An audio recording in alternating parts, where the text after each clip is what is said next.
we've talked about Flemish volunteers who served in the Flemish Legion of the Waffen-SS.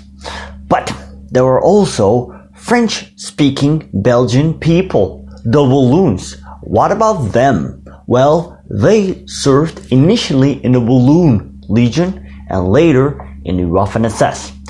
In this video, we're going to take a look at the Walloon Axis soldiers of the Second World War and the prominent collaborator. I'm talking about Léon Degrelle and his Rexist Party. Keep watching.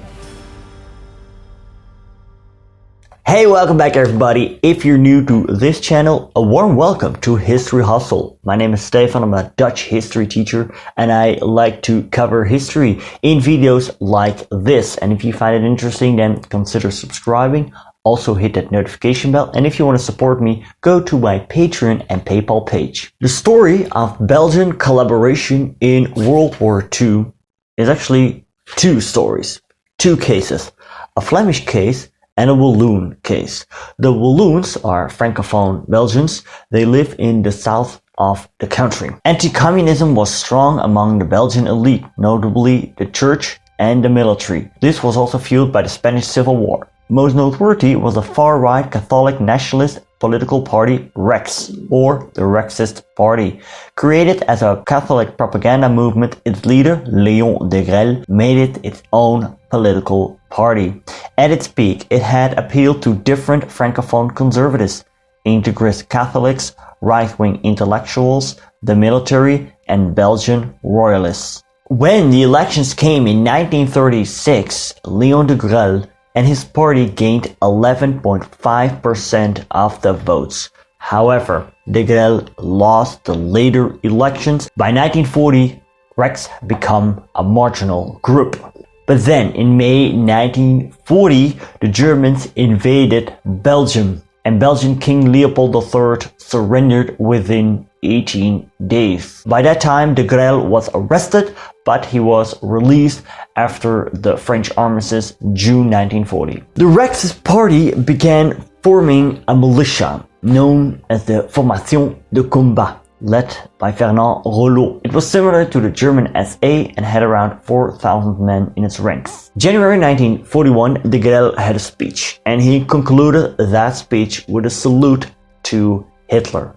Now this attracted German attention, and when the Germans invaded the USSR June 1941, the Germans contacted the Rexist movement because they could help with setting up a Walloon Legion of Walloon volunteers who were willing to fight on the Eastern Front. Early July, Degrelle announced in a speech that thousands of volunteers had already come forward. Most of these had ideological motives, and a substantial amount came from the previous mentioned militia Formation de Combat. The first legionnaires are mainly young people who are driven by ideological motives.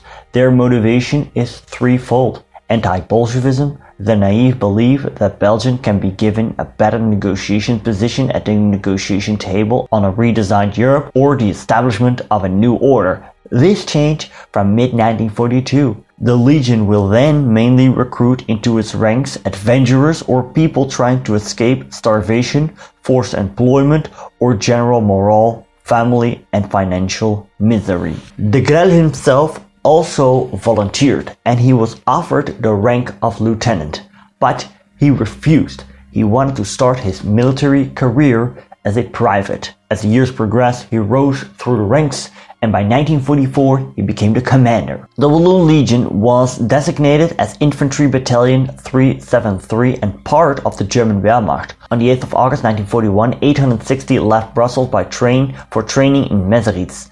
Later that month, they swore an oath of allegiance to Hitler in the fight against Bolshevism. A former Belgian colonial officer was put in charge. Being part of the Wehrmacht, these Walloon volunteers wore Wehrmacht uniforms with a woven arm shield which showed the Belgian national colors: black, yellow, red. Early November, the Walloon Legion arrived at the Eastern Front in Dnipropetrovsk in Ukraine. They crossed the Dnieper River and marched further east. On the 1st of December, they experienced their first fatality. A captain who stepped on a mine. The weather soon got worse. The landscape was a quagmire once they arrived, now turned into an ice-cold snowscape. There was a lack of proper winter gear and around 50 men were demobilized and repatriated. Mid-January, some 320 legionnaires out of 500 were left, and the next month only 150 were left. Because of the losses, additional recruitment was necessary. In May 1942, another 450 volunteers left, of which 337 would be deployed. When Fall Blau, the German 1942 summer offensive, took place, the Walloon Legion became part of Army Group A that had to march into the Caucasus. Operation Edelweiss. After exhausting marches, they reached Maikop mid-August. The Soviet oil fields were sabotaged before the Red Army retreated. They later saw combat at different villages and were finally flown out early 1943 because of the positions being threatened after the German loss at Stalingrad. Near the end of 1942, some 208 legionnaires were combat ready. A third recruit campaign led to the registering of around 1,500 volunteers. Despite the losses, the Legion's battlefront experience boosted its legitimacy. Himmler was now willing to declare the Walloons a Germanic race. And this marked the end of the Walloon Legion, as on the 1st of June 1943, the SS Assault Brigade Wallonia was formed. It had around 2,000 men and left on the 11th of November 1943 for the Ukrainian front. It was here that Léon Degrelle would have his so-called moment of glory, the Cherkasy breakout, mid-February 1944. After this, his face was on propaganda posters for European collaborators. Hitler personally awarded him the Knight's Cross later that month. By that time, the Legion had around 632 men left, and they were withdrawn from the front and held a triumphal reception in Belgium. Degrelle, he was now forbidden to return to the front, but he did anyway to join his comrades in Estonia. After the fall of Narva in August 1944, the Walloon Legion saw action near Tartu.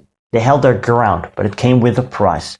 Only 32 men of the 260 were still standing. When later that year Belgium was liberated by the Western Allies, the unit was renamed to the 28th Division of the Waffen-SS and Degrelle became full commander.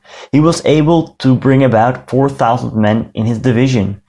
This, however, was a shadow of a division. It saw action in eastern Germany in the last months of the war. Fearing execution for treason in Belgium, Degrelle made his way to Denmark, then to Norway, and then he flew to Francoist Spain. He was sentenced to death in absentia, and he remained in Spain till his death in 1994. Survivors returned to Belgium and they were offered re-education classes between 1946 and 1951. It was reported that by 1992 there were around 1,000 veterans still alive.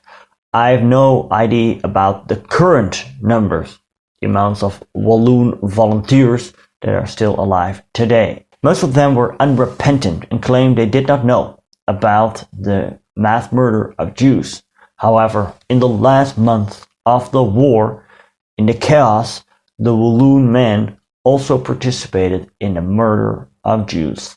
Thanks to my patrons, you see their names on the screen. Special thanks to Philip Jordan, Jacob Moslund, Nick Terranova, Haley Berry, Mark Littlehill, Janusz Jozinkiewicz, Johan, Justin Trebell, Tanya Dixie, Henry Clarkson, Rob Park, Andrea Martic, Susanna Di Bella, Fernando Lopez Ojeda, and Mike West. Give this video a like. Thank you so much for watching. If you'd like to learn about French volunteers on the Eastern Front, click right here.